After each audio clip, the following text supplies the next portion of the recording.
and fight fans. This is Kurt DeVille with Counterpunch Boxing News. And this live is to discuss Mr. Ring Magazine Cruiserweight Champion, Mr. IBF Cruiserweight Champion, and maybe Zuffa Cruiserweight Champion. But we do have problems, okay? And Opetaia, you know, he's been preaching the same thing. He hasn't changed tunes. He hasn't wanted or said anything different. The only difference is him and Eddie Hearn stopped working together because Eddie Hearn revealed that there's only limited things that he could do for Opetaia. We all know that. We all know the relationship they had.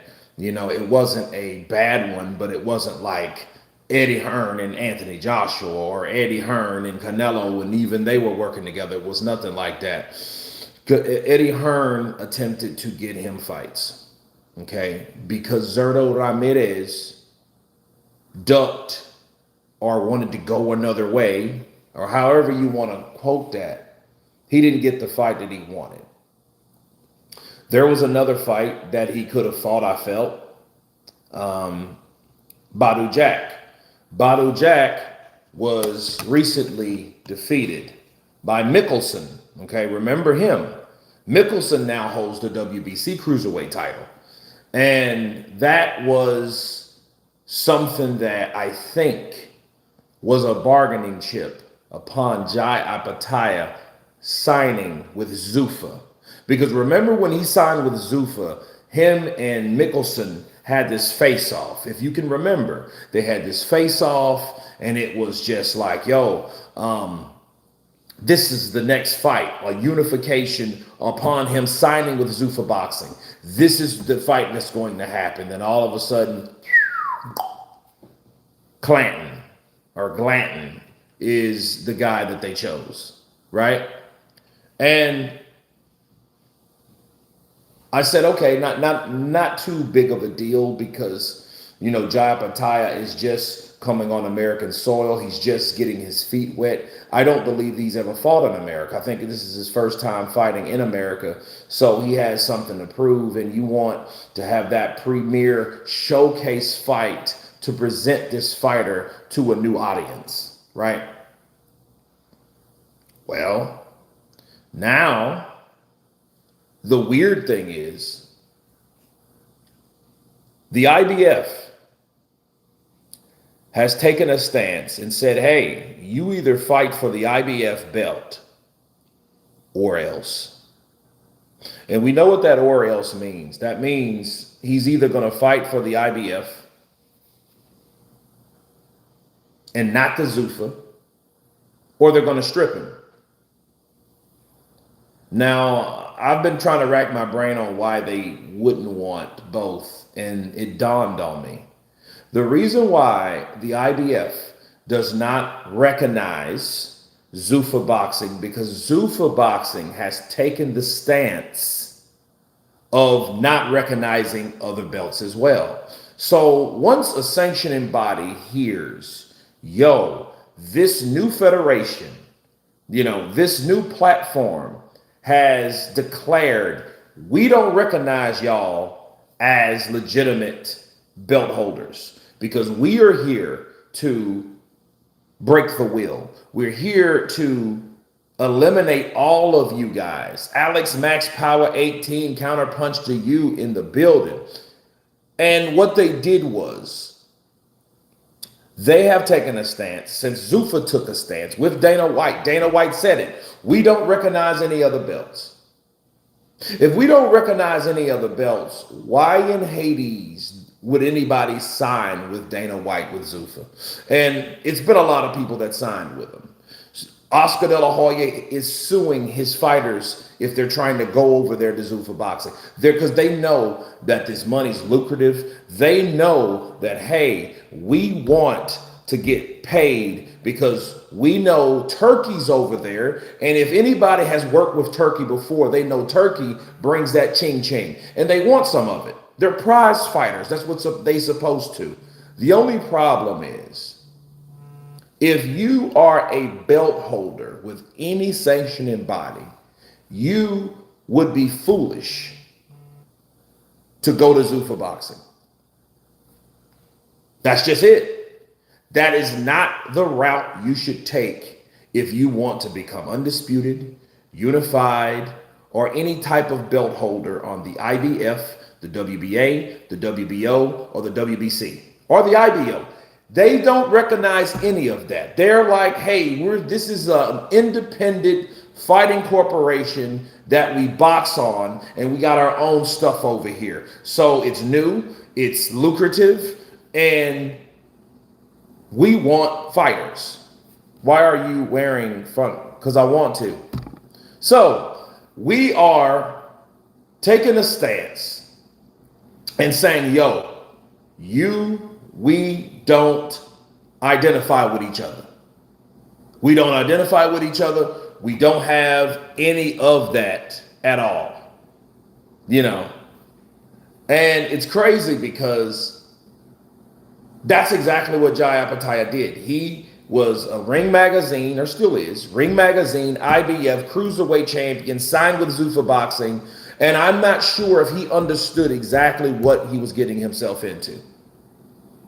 It's Zuffa about to try and get all the leagues out. Turkey is about to use all that oil money to take over boxing. Kurt, top of the morning and afternoon. Teddy, Brooke shot, counterpunch to you. Mr. Monday is the deadline. Happy New Year's, Mr. Counterpunch to you. Listen. Jai Opetaia is in a dilemma.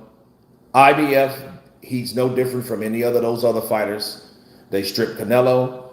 They stripped Terrence Crawford. They stripped Tyson Fury. They stripped pretty much everyone, and they will strip you. That's it. They'll strip you. They don't care about Zuffa because Zuffa doesn't care about them. And that was an aggressive approach that IBF took because it's like, yo, you either fight for us or you're fighting for them. Period. I mean, that's just nothing to it. And I think, you know, you necessarily can't blame the fighter. But here's the thing about any fighter. I said the same thing about Jai as I said about Luis Ortiz, as I said about Deontay Wilder. These guys have to know what's going on their business team. They have to. If they don't know what's going on, right? They're going to end up like Jai Opetaia. They're going to end up like Luis Ortiz. They're going to end up like Deontay Wilder. They're going to miss opportunities that they know they wanted for themselves. We know Jai Opetaia has wanted to fight for undisputed. That's all he wants. He doesn't necessarily want to get paid. He wants the unifications. He wants the undisputed opportunity. Why? Because he thinks that he's the best fighter out there in his division. And the crazy thing is, how is he going to fight for Zuffa and for the IBF, or possibly the WBC or the WBO once, or should I say the WBA and the WBO, once David Benavidez fights Zurdo? See, now it's hard for Jai because before it was just a duck move. Now it's legitimate. Who's going to want to fight Jai Opetaia, a Zuffa champion that's new and daring and all this? Who's going to want to fight for that? Unless they're throwing a lot of money. They got to be throwing a lot of money. You know, and for Jai, though, the money's not enough. He's already said, yo, if I don't get this opportunity, I'm going to very well be effing disappointed. Well, be prepared to be disappointed. But at that point, Jai, what are you going to do after that? Just stay effing disappointed? Or are you going to make a stance and saying, yo, I want, you know, but that's what happens when you sign a contract. We don't know how long this contract's for. We don't know how long he signed for. We know about Conor Ben and all that, but we don't know about Jai Opetaia. How long? Can someone tell me how long did this man sign for Zuffa Boxing? How long? We don't know any of that. We don't know how long. Is it 2 fights, 3 fights, 2 years, 3 years, 4 years? We don't know. So, I think that Jai Opetaia made a mistake based on what he thought, based on what they claim the projections are for him. But in any world, I cannot see Dana White promising Jai Opetaia a unification or any kind of undisputed opportunity, but doesn't recognize any of the other belts. I just don't see that. I just don't see it at all. Because I don't see how that's going to work in Jai's favor when this takes place. Now, they talk good. They talk a good game. Yeah, man, we're going to try to get you there. But at the same breath, we're not recognizing any of these other belts. So if Jai wants undisputed and he wants it traditional, like Usyk had it, like Vander Holyfield had it, if he wanted it like that, he should have never signed to Zuffa. Because Zuffa is a daring, radical, new concept. You know what Zuffa Boxing is? Zuffa Boxing is like DAZN, or was like DAZN when they came into the scene. When they came into the picture, they were more like, look, we're here to replace pay-per-view. Pay-per-view model is dead. People stealing content, pay-per-views, right and left. Why? Because people are tired of spending a lot of money for one fight where you can subscribe to this particular channel that has a vault full of movies, that has other sports, that all you need to do is pay, what was it back in the time? I think it was $9.99. Now it's twice as much, right? And now they decided to do pay-per-views. I mean, it ain't now. They've been doing pay-per-views. So they've been greedy over here. So I think Zuffa Boxing is like DAZN wanted to be. And then they found out they couldn't do it and they turned into hypocrites. That's all it really is. DAZN is a bunch of hypocrites because they promised a model that they could not deliver throughout the experience of DAZN. They changed their whole model around because they needed to pay other fighters or whatever, or make promises to fighters instead of the people that paid the fighters by sitting buns in the seats. That's what they did. And it looks like Zuffa Boxing is going to have to do that. Why? Because if they don't recognize other belts, Jai Opetaia is going to be stripped and he's going to be stuck with this belt that he doesn't know. You know what I mean? And sure, he can fight for it, but at the same time, it's like, well, I want to be unified. I don't want one belt in replace of another belt. I want them both. I want them all. I want to fight all of these champions to become undisputed, unified, then undisputed. So if he had the Zuffa belt, then he had the IBF, then he had the Ring Magazine, then he could fight for the WBO and the WBA with whoever the winner is between Zerto Ramirez and David Benavidez. Then you have that. Then he fights Mickelson. Then he'll be undisputed. That is a lot to deal with because there's too many obstacles. And it's bad. He's stuck in the middle because Zuffa's right here and the IBF is right here. The IBF is older. The IBF is more stringent. This is new, fresh, radical, and unproven. And they're going head to head. And he's stuck in the middle of those two fists between the IBF and Zuffa Boxing, punching him side to side. That's what's happening with Jai Opetaia. And it looks like they may strip him. Because he can't get out of contract, right? He can't unsign something that he signed. You know what I mean? And if I'm Jai's team, what's wrong? They need to petition, like Alexander Usyk did, petition to the IBF, for Daryl Peoples. That's who the president is, okay? And send him a letter and inform him, like, this is what I want to do. I do not want to drop the belt. So whatever you got with Dana White over there, just keep that. But I'm signed with this dude for how many ever fights, right? So it's up to his team to do the right things before this Saturday, if they haven't already done it. If they haven't done it, they don't know what the fuck they're doing. I'm sorry. They don't know what they're doing.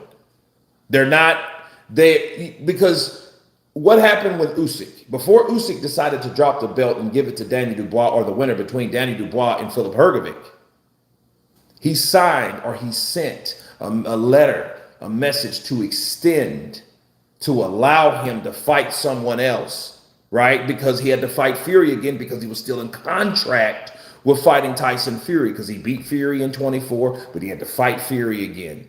And he decided, you know what I'm going to do? I'm not even going to bother with the IBF. I'm going to let them do their thing, so I'm going to drop it. And then that's how Danny Dubois ended up with it, because he beat Filip Hrgovic.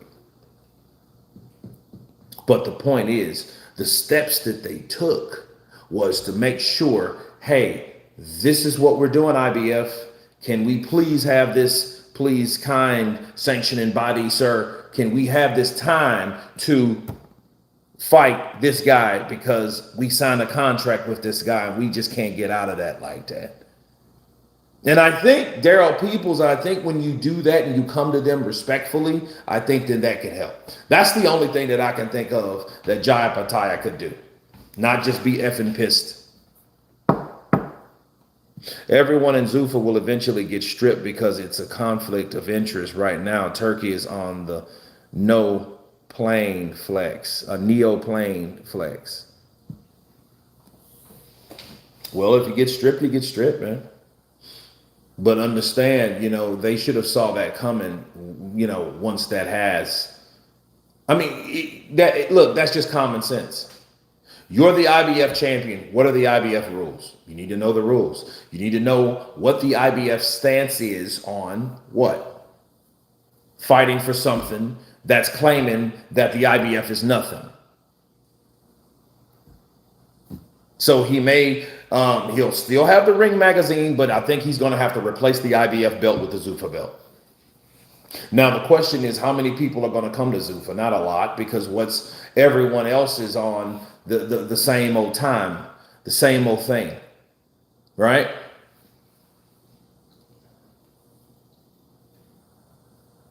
Everything you're saying is correct. The only difference is Turkey's back with Saudi kingdom money.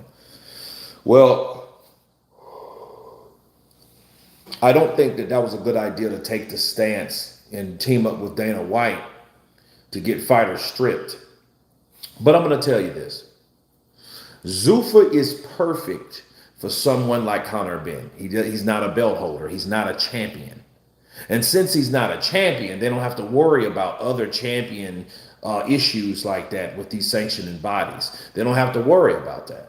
They don't have to worry about Efe Ajagba. They would have to worry about Alexander Usyk. They would have to worry about Ajet Caballero. They would have to worry about Fabio Wardley. Why? Because all of these guys are champions.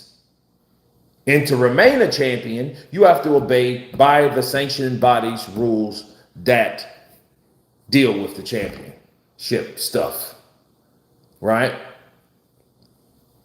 They're trying to isolate them into Zuffa boxing eventually. Well, they're trying to be like Al Heyman, but they're trying to do it more aggressively, because Al Heyman knew what the power of the sanctioning bodies meant. It meant a bargaining chip. It meant a particular big payday when you're a champion. A lot of those guys you never heard of, they sell their belts to the guy that is heard of based on, hello Mario Barrios, based on the fact that, hey, I'm a champion, so you're going to pay me extra money for me being a champion. Then I'm going to sell it and then get extra money by selling that championship belt to the better fighter.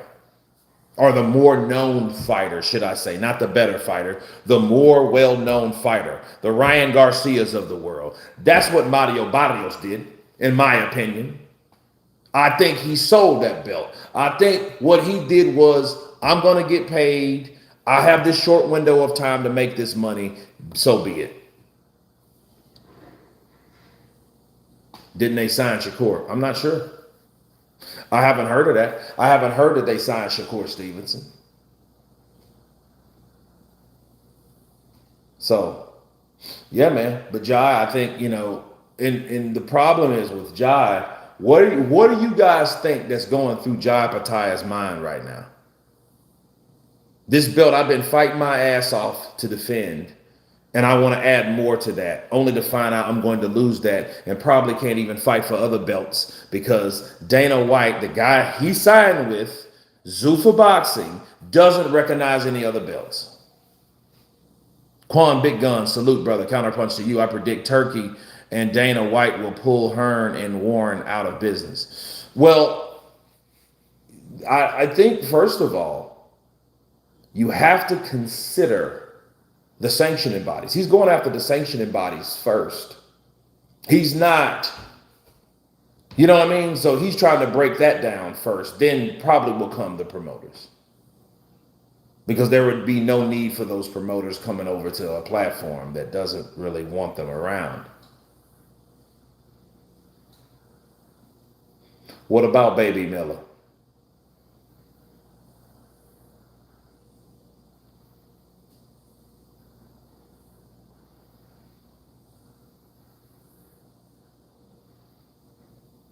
Vic.C, what's up? Counterpunch to you. But no, it's a dilemma, man. But here's this is what we're left with. What if Jai decides, no, I want to fight for my IBF title. I want to put it on the line. Then what? How will he go by doing that? Because if he knocks out Clanton, he can't say, well, he can't deny the belt. He can maybe turn it down. I'm not sure. I'm not sure how that will work. I feel it won't matter if Turk's plan goes through. Well, if it goes through, it goes. He may just take over boxing. I mean, he did for a while anyway. And maybe this is just one of the things that Jai Opetaia has to deal with before that actually takes place and becomes complete. That may happen. They may take every belt and make it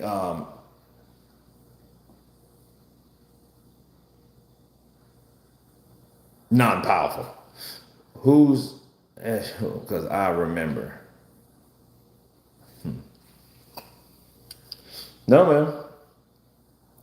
But yeah, I think that Jai Opetaia is being pulled in a lot of directions.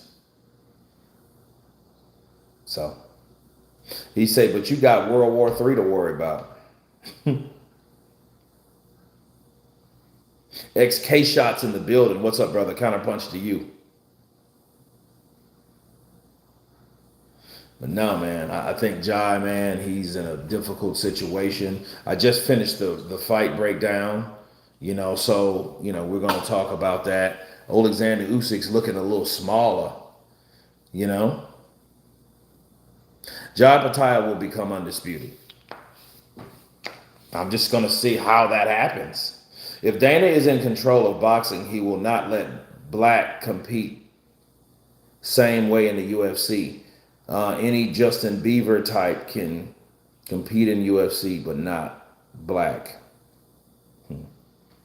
If this doesn't end soon, this will be the end of everything. Well, it will be the end of everything that we know, but the beginning of something that we don't. Keep that in mind. Because at the end of the day, I think that Jai Opetaia will probably be stripped. But here's the thing. When that happens, okay, Zuffa Boxing, Dana White, Turkey Al-Sheikh has to be held accountable. Why? Because they know this young man, his dreams, his goal, his motivation is to become undisputed. So if they can't give him something that they already know he wants, they're going to have to do something new. They're going to have to do something extra. They may try to pour money at him. They may try to extend his contract or give him more money and all this. But at the same time, they have to do something that completes Jai Opetaia, that makes Jai Opetaia want to stay with them. Because the last thing you want is fighting for someone that you don't not want to be with. So they're going to have to do something for Jai Opetaia. In other words, people, they're going to have to do it. They're going to have to, hey, let's get something. I don't know. I don't know what that is. I have no idea what that is.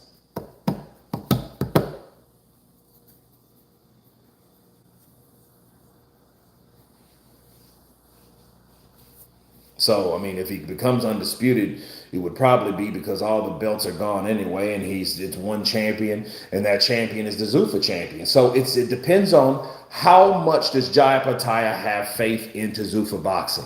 How big does he think Zuffa boxing will become? Because that's the only way he's going to be satisfied. Because if the IBF, the WBO, the WBA, the WBC, all of those decide, yo, we don't want any part of that because Dana over there is sitting on an island thinking he's the only person in the sport of boxing, I'll be damned we're going to let that happen. And then keep in mind, those sanctioning bodies, they're not going to go out without a fight. Those other sanctioning bodies, they may, because Jai signed with Dana White, they may freeze him out. They may strip him off of every ranking there is. I can't wait for that interview where Eddie Hearn admits he's ran out of boxing and he has no more promoter. Well, if that's the case, I hope his house is paid for or whatever in England. I don't think you can own anything in England, right? I think you can lease it for 100 years or something crazy. Now, do you think Thurman can get the fishing line if he stays healthy enough to actually make the fight? Hopefully. But I mean, this is Keith Thurman, so if he is injured, we need to turn one time into Keith always injured Thurman.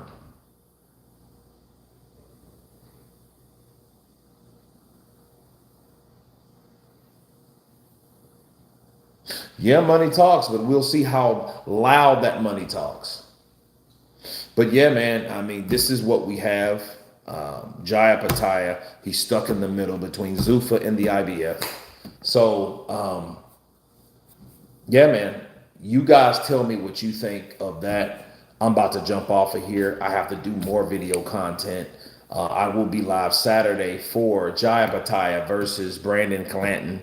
And, stay tuned for that. The fight prediction is up next. I believe I'll do another video on the way in, and I hope you guys are blessed. Enjoy your Thursday. And everyone has been counterpunched. Peace.